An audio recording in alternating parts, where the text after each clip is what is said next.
Hello my dear friends, कैसे हैं आप सब लोग। मैं आशा करता हूँ आप कल से बेहतर और कल को और बेहतर होंगे। और आपका बहुत बहुत स्वागत है आपके अपने चैनल इमेजिनरी रूट्स में।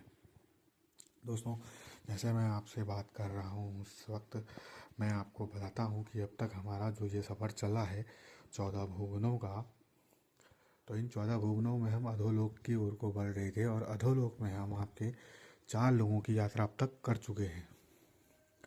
हो सकता है कि आपके अभी तक आपने उतना ध्यान ना दे पाए हो या आपके समझ में ना आया हो, कहीं पर कोई क्वेश्चन हो तो आप उसके बारे में मुझसे नहीं पूछ पाए हैं या प्रयासरत हैं। आप करें कमेंट और मुझसे पूछ सकते हैं, तो मैं आपको उसकी डिटेलिंग दूंगा कमेंट्स के माध्यम से या अदर माध्यम से। लेकिन उसके साथ साथ में मेरा भी ये मैं चैनल चला रहा हूँ और उसमें मैं वीडियोस अपलोड कर रहा हूँ, तो मेरा फ़र्ज़ बनता है कि मैं आपको एक रिवाइज़ ज़रूर कराते हुए चलूँ बीच बीच में कि अब तक हम कहाँ पर पहुँचे हैं, कैसा क्या है। बहुत सारी चीज़ों में एक थोड़ा सा आपको रिमाइंड कराना भी ज़रूरी है कि हम अपने 14 भुवनों की यात्रा में अधोलोक में शुरुआत में हमने जो शुरुआत करी थी वो अतल लोक से करी थी, जिसके राजा थे आपके बाणासुर, जो मय दानव के पुत्र हैं। और उत्तराखंड में आप के चंपावत डिस्ट्रिक्ट में उनका एक किला भी है जिसे बाणासुर का किला करके वो फेमस है, एक हेरिटेज है और पुरातत्व विभाग के अंडर में है। वहाँ पर आप लोहाघाट पहुँच के उत्तराखंड में चंपावत डिस्ट्रिक्ट पहुँच के चंपावत डिस्ट्रिक्ट से लोहाघाट 15 किलोमीटर और वहाँ से 4-5 किलोमीटर के दायरे में ही ये एक पहाड़ की पीक पे है बना हुआ किला, वहाँ जा सकते हैं। इनकी बेटी का नाम ऊषा था, जो जिसका विवाह आपके श्री कृष्ण के प्रपौत्र अनिरुद्ध के साथ में हुआ था, जो कि आपके मेरे हिसाब से 18 शास्त्रियों में आते हैं वास्तु के, और उनसे हुआ था। और ये बाणासुर खुद आपके स्वयं श्री शिव जी के परम भक्त थे।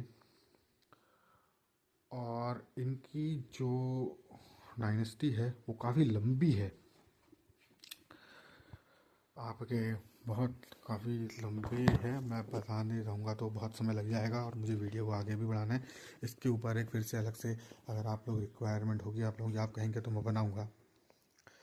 इसके बाद हम आते हैं अपना दूसरे लोक में, जो कि है बितल लोक।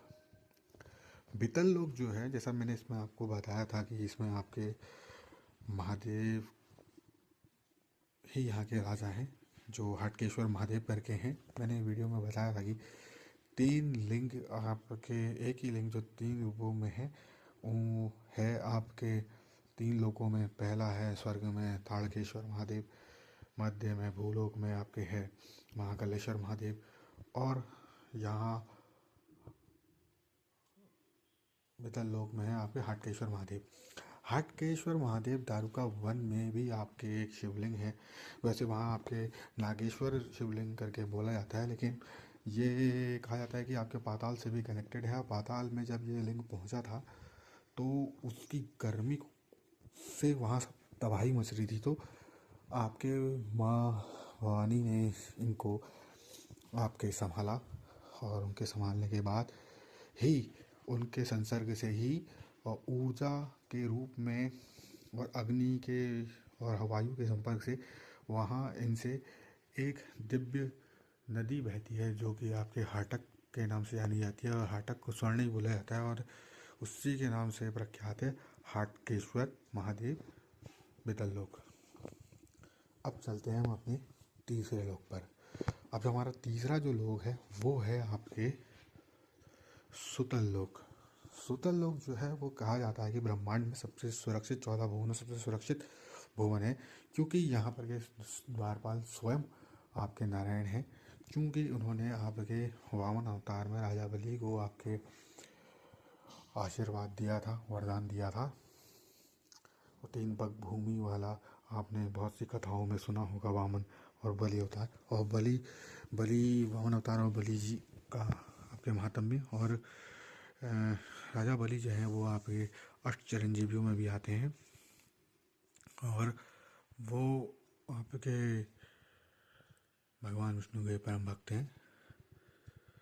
और उनकी भी डाइट ही काफ़ी लंबी है। अगर मैं बता नहीं रहा तो जैसे मैंने पहले ही कहा गया कि मुझे काफ़ी समय लग जाएगा। अगर आप की रिक्वायरमेंट होगी आप कमेंट करके बताएं तो मैं उसमें अलग से वीडियो बना दूंगा। जब हम आपके अतल वितल तक में पहुंचते हैं तो उसके बाद आपके आता है अतल सुतल, और फिर आपके आता है तलातल लोक। तलातल लोक के बारे में मैंने आपको बताया था कि इसके जो राजा हैं उनका नाम है आपके मई दानव।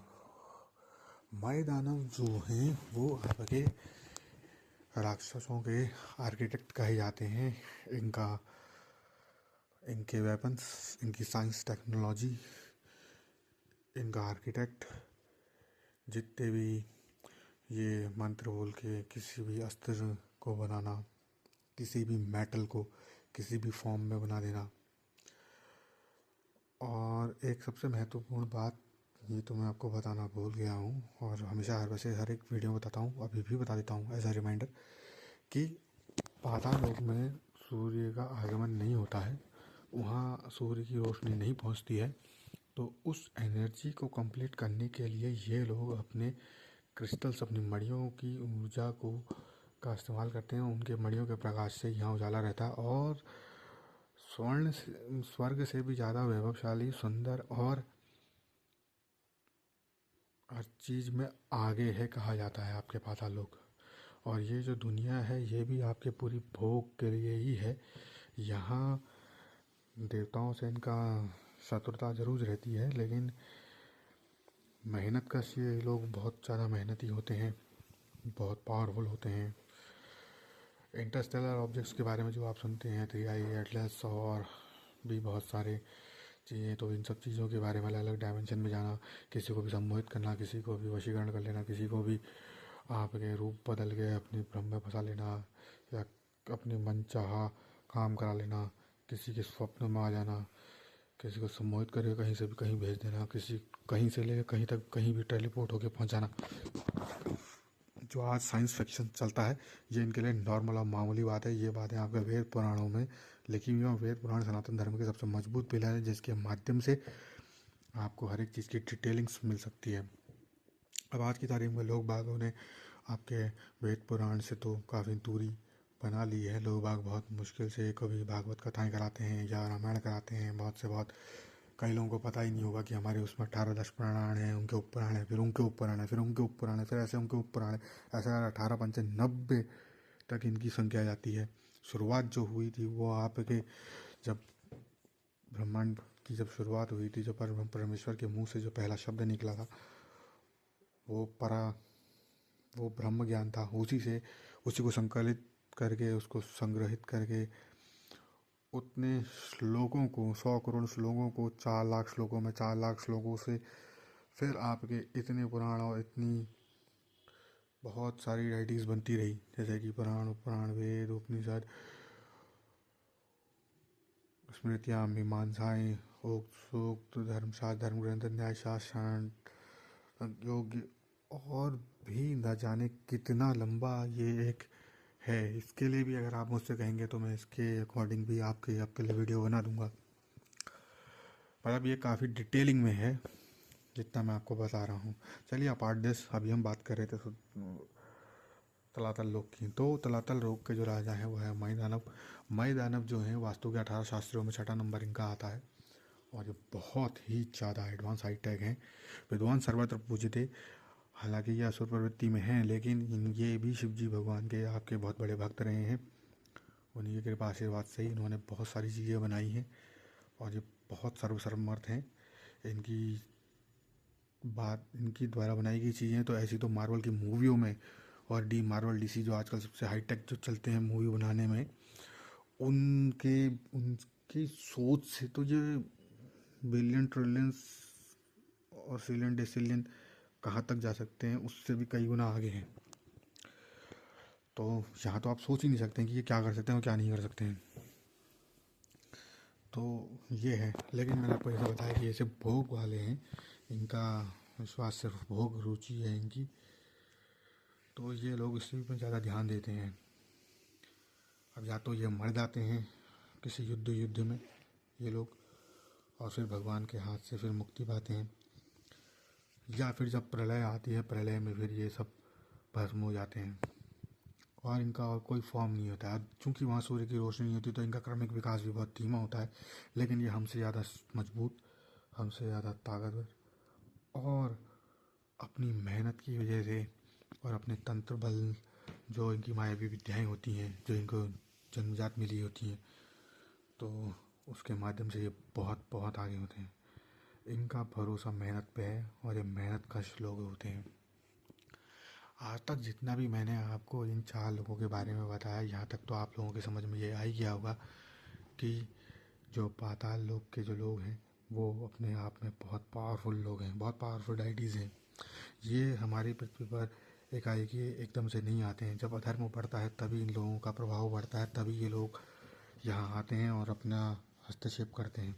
वैसे इनका कोई यहाँ आने में इनकी कोई रुचि नहीं होती, लेकिन ये सत्ता के भूखे तो ये लोग भी बहुत होते हैं। जैसे हमारे पृथ्वी में भी सत्ता के भूखे लोग तो हर एक लोक में हैं, चाहे वो स्वर्ग लोग हो, चाहे वो पाताल लोग हो, चाहे वो धरती लोग हो, हर जगह सत्ता की भूख तो हर किसी को होती है।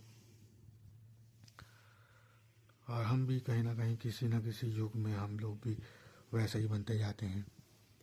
अभी जैसे 4 युग हैं और भी इनसे जुड़ी हुई बहुत सारी चीज़ें हैं। वो आप जब मेरे चैनल को लाइक शेयर सपोर्ट करेंगी और अपनी रिक्वेस्ट करेंगे या अपने कमेंट्स करेंगे या पूछेंगे जिस चीज़ के बारे में, तो मैं उस चीज़ के बारे में ज़रूर आपको बताने की कोशिश करूँगा।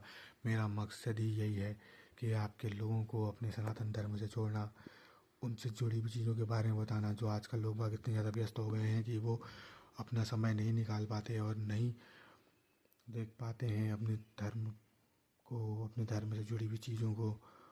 और इस सनातन धर्म में जो ये भाग हैं, इनसे जो को आपके नहीं जान पा रहे हैं तो उनको बताना। और उन्हीं लोगों के बीच में कोई लोग ऐसे भी होंगे जो बनाना चाहते होंगे या जब जो जिनको बहुत ज्ञान होगा लेकिन वो किसी कारणवश नहीं आते हैं सामने। वो सोचते हैं कि इससे धर्मों का अपमान भी हो सकता है या आपके कुछ उनके मन में झिझक होती है, तो वो बेफिक्र होकर अपनी बात को रख सकते हैं, मुझे बता सकते हैं। मैं उनकी कही हुई बातों को भी रखूँगा और उन बातों के ज़रिए अपने जो ये नई पीढ़ी जो आ रही है इसको सचेत करते रहूँगा। इसको सचेत करना ही मेरा परम उद्देश्य है, ताकि हमारी जो नई पीढ़ी है वो आपके हमारे धर्म से जुड़े रहे। आने वाले समय में ये सारी संपदाएं सब लुप्त होती जा रही हैं, होते ही जा रही हैं। कहाँ 100 करोड़ श्लोक, कहाँ 100 करोड़ श्लोकों में से 4 लाख श्लोक, कहाँ 4 लाख श्लोकों में से अभी कुछ हजारों अध्याय के पुराण उपपुराण, उन पुराण उपपुराणों को भी छोड़ो, ये छोटी छोटी चालीसाएँ, ये आपके छोटे छोटे स्रोत, ये भी हमारे बच्चों को नहीं पता है। 2-4 एक मंत्र जो बाबा बाबा लोगों के मुख से सुन लेते हैं, उन पे ही वो टिके हुए अटके हुए हैं। असल में हम अपने देवता से जोड़ ही नहीं पा रहे हैं। जब तक हम अपने देवता से जोड़ेंगे नहीं, जब तक हम उनसे कुछ कहेंगे नहीं, उनसे प्रार्थना करने की एक तरीका, ये हर एक ताले की चाबी होती है। संस्कृत एक कमांड लैंग्वेज है, मतलब वॉइस एक्टिवेशन कहते हैं ना, जैसे आज की तारीख में, या वॉइस से लॉक लग जाता है। हम लोगों के भी वो लॉक है, हम लोग भी लॉक्ड हैं। उस पर भी मैं एक वीडियो बनाऊँगा। तो वो सब चीज़ें हैं। तो लेकिन उस चीज़ के लिए आपको मुझसे जुड़ना पड़ेगा, मुझे बताना पड़ेगा।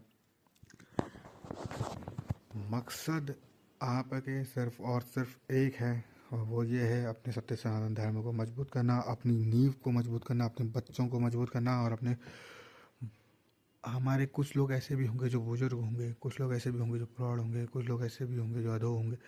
तो इन सब लोगों को, कुछ लोग युवा भी होंगे, युवाओं का आजकल बहुत इंटरेस्ट जग रहा है इन सब चीज़ों में, लेकिन वो किस चीज़ के लिए है?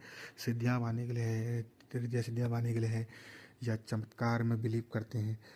इन सब चीज़ों से हटकर अगर हम सिर्फ और सिर्फ अपने सनातन धर्म में जुड़े हुए धार्मिक ग्रंथों का अगर हम अध्ययन करेंगे ना, तो हमें किसी भी रिद्धि सिद्धि या किसी भी चीज़ की ज़रूरत ही नहीं पड़ेगी। अगर आपका किसी भी परमेश्वर, किसी के एक रूप में भी अगर आपकी पूर्ण श्रद्धा, पूर्ण विश्वास है, तो आपको कुछ करने की ज़रूरत ही नहीं है। जैसे हमारे कुछ बीच में बड़े श्रेष्ठ आत्माएं हैं जो कहते हैं कि आपके नाम जप करें, या आपके, जैसा हम देखते हैं पहले से पौराणिक धारावाहिक बनते थे तो उनमें आपके लोगों की श्रद्धा होती थी। अब धीरे धीरे वो सब चीज़ें हट गई हैं। अब तो लोग बाग भगवान को तो छोड़ो, आपके किसी के बारे में भी कैसे भी आपके मजाक बनाने से नहीं चूकते हैं। कलयुग अपने चरम पर है, आने वाला समय बहुत विनाशकारी होने वाला है। तो उन सब चीज़ों से आपके बचाने के लिए ये अपने बच्चों को मन में अभी से हम बीज डाल दें, तो ये आगे जाके शायद हमारे श्राद्ध तर्पण कर्म हमारा करें, और ऐसे ही उनके बच्चों के मन में भी आते जाएं। ये साइंस की मदद से हमारे मोबाइल फ़ोन जो हमारे हाथ में है इस वक्त, इसके माध्यम से हम इस टेक्नोलॉजी का सही यूज़ करें, गलत चीज़ों में यूज़ ना करके इसका सही चीज़ों में यूज़ करें। पहले मैं सोचता था कि ये चीज़ें गलत हैं, इनको देख करके आपके हम गलत बातें सीख रहे हैं या बच्चे गलत सीख रहे हैं। ये ऐसा है ना, गलत हम देख नहीं रहे, गलत हम सीख नहीं रहे। अगर आप अच्छी चीज़ देखेंगे तो आपको अच्छा ही मिलेगा, अगर आप गलत चीज़ को देखेंगे तो आपको गलत ही मिलेगा। हमारे कई बुज़ुर्ग हैं, वे बेचारे आपके फंस जाते हैं ये गलत गलत चीज़ों में, और आपके उनसे उनके बच्चे, उनसे उनके बच्चे, ऐसे पूरा वंश ख़त्म हो जाता है। ऐसे ही कुछ पीढ़ियों में गलती हमारे पूर्वजों से भी रही हुई होगी, कुछ हमारे उनके पूर्वजों से भी रही होगी। हालांकि होने को तो ये काल चक्र है, लेकिन फिर भी हर एक पीढ़ी में कभी कभी आपके कुछ लोग ऐसे होते हैं जो अपनी पीढ़ी को सुधारने की कोशिश करते हैं। मैं ये नहीं कह रहा कि मैं श्रवण कुमार हूँ, लेकिन मैं ये कह रहा हूँ कि मैं ऐसे घरों में और घरों में सब में श्रवण कुमार बनाना चाहता था कि उनका वंश सुधरे, उनके पितरों का आशीर्वाद मिले, वो आगे बढ़ें। आज आप पूजा पाठ में आपको पता है नहीं पता है, आप पंडितों से भी मतभेद कर रहे हैं, औरों से भी मतभेद कर रहे हैं, लेकिन आप जड़ तक, वास्तविकता तक आप पहुंच ही नहीं पा रहे हैं। वास्तविकता तक इसलिए नहीं पहुंच पा रहे क्योंकि हमारे बच्चों को पता ही नहीं है कि वो क्या करें। उनके खुद के माँ बाप को भी नहीं पता है। पहले जब हमारी दादियाँ नानियाँ होती थी, हमें कहानियाँ बताती थी, कहानियों के माध्यम से हमें कई पुराणों का ज्ञान हो जाता था। क्योंकि जैसे जैसे बाहर के अतिक्रमणकारियों ने हमारी चीज़ों को नष्ट करा या हमें लूट पाट हुई, इस पर भी अगर आप कहेंगे तो मैं इस पर भी वीडियो बना दूंगा। तो उसके माध्यम से आपको बहुत कुछ जानने को मिल जाएगा। हमारे जो सबसे सर्वोच्च जो ब्राह्मण वर्ग कहा जाता है, ब्राह्मण वर्ग, उन्हें बहुत आपके कष्ट था, उन्होंने आपके अपनी वाक शक्ति के माध्यम से, अपनी स्मरण शक्ति से इन सब को पी लिया, इन ग्रंथों को, और फिर धीरे धीरे धीरे धीरे बताया। बाद में इनकी रचनाएं होती रही। अब कई शंकराचार्य हैं और भी हैं जिन्होंने बहुत संघर्ष करा, और तब जाके आज गायत्री है, बहुत गायत्री शक्तिपीठ के गुरु जी लोग हैं, इनके माध्यम से बहुत चीज़ें होती हैं। उसके लिए आपके लगना पड़ता है। अब हम लोगों का बहुत दूरी हो गई है इन सब चीज़ों से, तो इसके माध्यम से ये बताने की कोशिश हो रही है कि आप सब लोगों को ये सब करने की बहुत ज़रूरत है। तो please like, share and comment, and please follow me, and please like और शेयर और कमेंट प्लीज़ प्लीज़ प्लीज़ कीजिए, अपने लिए तो नहीं, सनातन धर्म के लिए, अपने बच्चों के लिए, अपने परिवार के लिए ज़रूर like, share, comment and follow कीजिए, ताकि मैं उनको ऐसे ज्ञानवर्धक चीज़ों के बारे में बताते रहूँ। और जो भी अगर मुझसे कोई गलती हो उसके लिए मुझे क्षमा करें। जय हिंद, जय भारत, हर हर महादेव, हर हर महादेव।